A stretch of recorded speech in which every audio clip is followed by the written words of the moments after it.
I can show you the internal document. Yeah, Okay, let's do it. but That's why you're here. Let's go. but just stick with this for one sec because I want to just show you just to make this really clean. This guy's a fire hose. I love it. There's so much here. It's Okay, awesome. so they get these two contractors at USAID. So again, that's now money coming from us as taxpayers from our income tax to USAID, then subcontracted down into two different levels of subcontractors who are then funneling the money through a Byzantine. And so the Central Intelligence Agency and USAID were so inspired by this Arab Spring, they wanted to get a Cuban Spring, a street revolution using social media in Cuba. The problem was Cuba at the time had banned Twitter. So it was blocked. It was a criminal offense for VPNs. Attempts had been unsuccessful to try to get a node to do that. So what they did is and if you go back to the Wikipedia, you'll see how dirty this is. Zunzaneo. Zunzaneo, yeah. So First tab. so this whole thing was structured in order to make it look like it was by Cubans for Cubans. That way, it would not trigger the counterintelligence capacities of Cuba.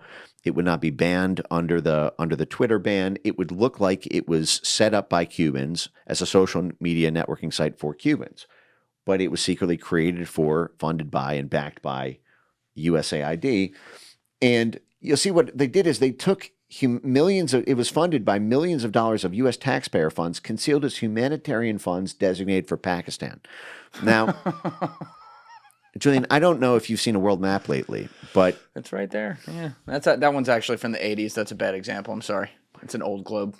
well, I'm looking at that globe right here, We can before. and I can't even see. I see Pakistan. I can't even see Cuba on the same hemisphere view. Yeah, but it's a big galaxy, Mike. We're one little rock right here. We're so close to each other. I'm fucking with you.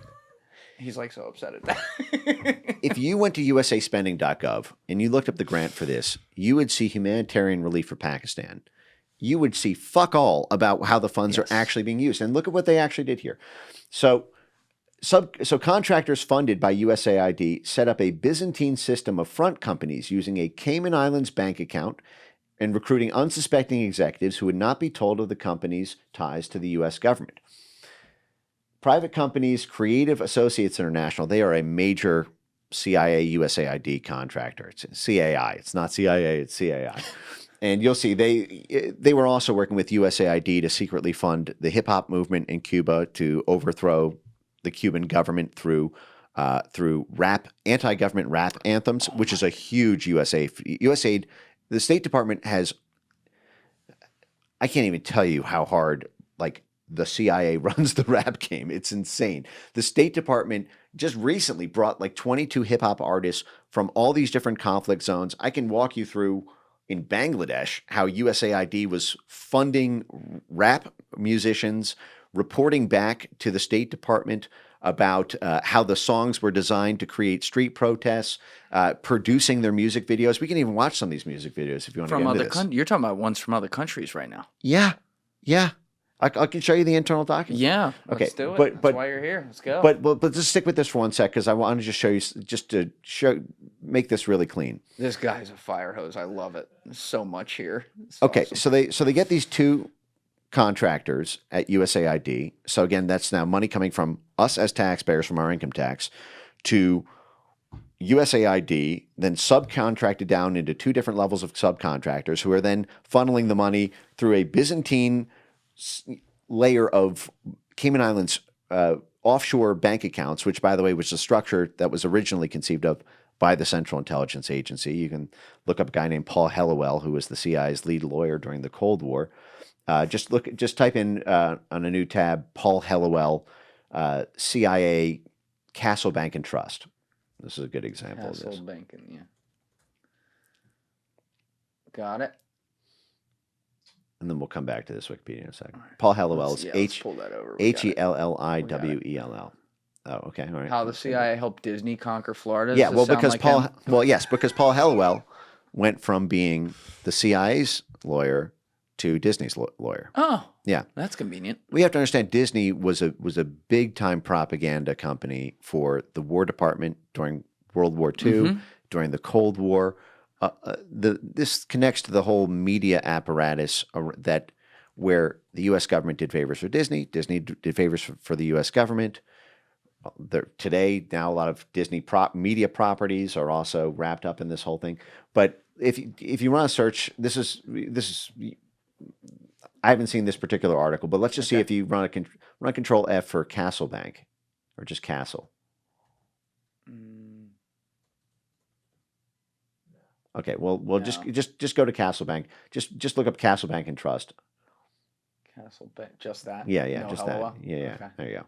In the Bahamas. Yeah, in the Bahamas. Good yeah. location. Yeah.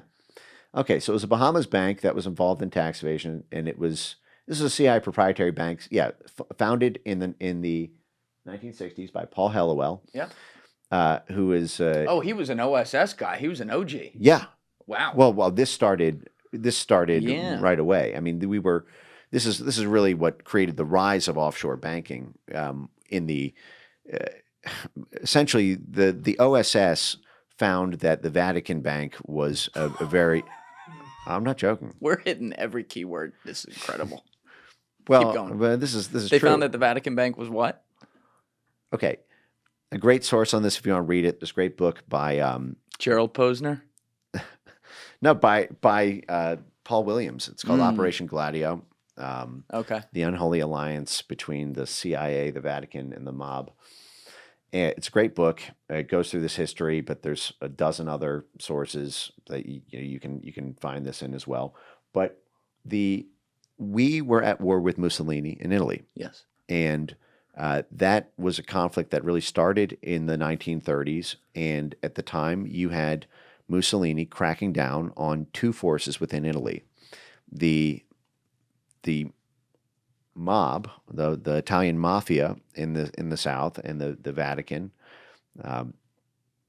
and the Vatican, there'd always been this, multinodal factor of power in the Roman Empire and in Italy, between the church and the state, and the church commanded a lot of allegiance, and the Mussolini was threatened by the Vatican's power and its influence and its opposition to Mussolini policies. And Mussolini was also a very strong law and order guy, who was cracking down on organized crime. The enemy of my enemy is my friend. Right. And that made the Vatican and the Southern Italian Mafia very, very, very close allies of the U.S. military and of the OSS, which was the military branch that was the predecessor to the CIA. And so we used the Southern Italian Mafia networks as both paramilitaries within Italy to be for conflict against the Italian police and the Italian military, as well as for a beachhead, because they controlled the ports. So they controlled the ability to get supplies, to get guns, to get money, to get cash, to get food, to get aid. So all of that was an organized crime network that was a powerful, powerful ally of the U.S. military and a protected ally of the U.S. military because of how useful it was. Same thing with the Vatican Bank. The Vatican Bank Vatican City is a sovereign nation state. Yes. It's the smallest country in the world, but because it is a sovereign entity, it can set its own banking rules, and it effectively served as a way to shield, to wash money. You could launder money through the Vatican Bank and no one would know, because it was effectively independent of the international finance system. And so the CIA teamed up with organized crime and with the Vatican Bank in order to run covert operations money through. And So this is when it became CIA after the war you're talking about. well, When the very OSS first when the National Security Act came out in 1947, NSC, and if you want to follow along, you can just literally Google all this stuff as I talk about it. NSC 1-1 was called the I forget the title of it, but the thrust of it was, I believe it was called the U.S. interests in Italy. It was about if you just look up NSC 1/1. saying N is in Nancy? Yeah, as a National Security Council. This is the National Security Council is the interagency White House coordination for the CIA, the State Department. How do you get unified action between the CIA, the State Department, the Defense Department, the Justice Department? It runs through the National Security Council. Yeah, so this is 1-1. The position of the United States with respect to Italy. So you'll see this is November 1947. And this memo is all about how how important it is for the United States to secure control over Italy as it opens up for its first democratic elections after the war. Yep. And basically says, listen, there's two people running this. There's our puppet and there's the Soviet Union's puppet. Yep. And our boy better win, or else if Italy falls, all of Europe is going to fall. Thank you guys for checking out this clip. If you haven't already subscribed, please subscribe and hit the like button on this video. It is a huge, huge help. And if you'd like to check out this clip's full podcast episode, that link is in the description below or right here. And finally, you can follow me on Instagram and X by using the links in my description below.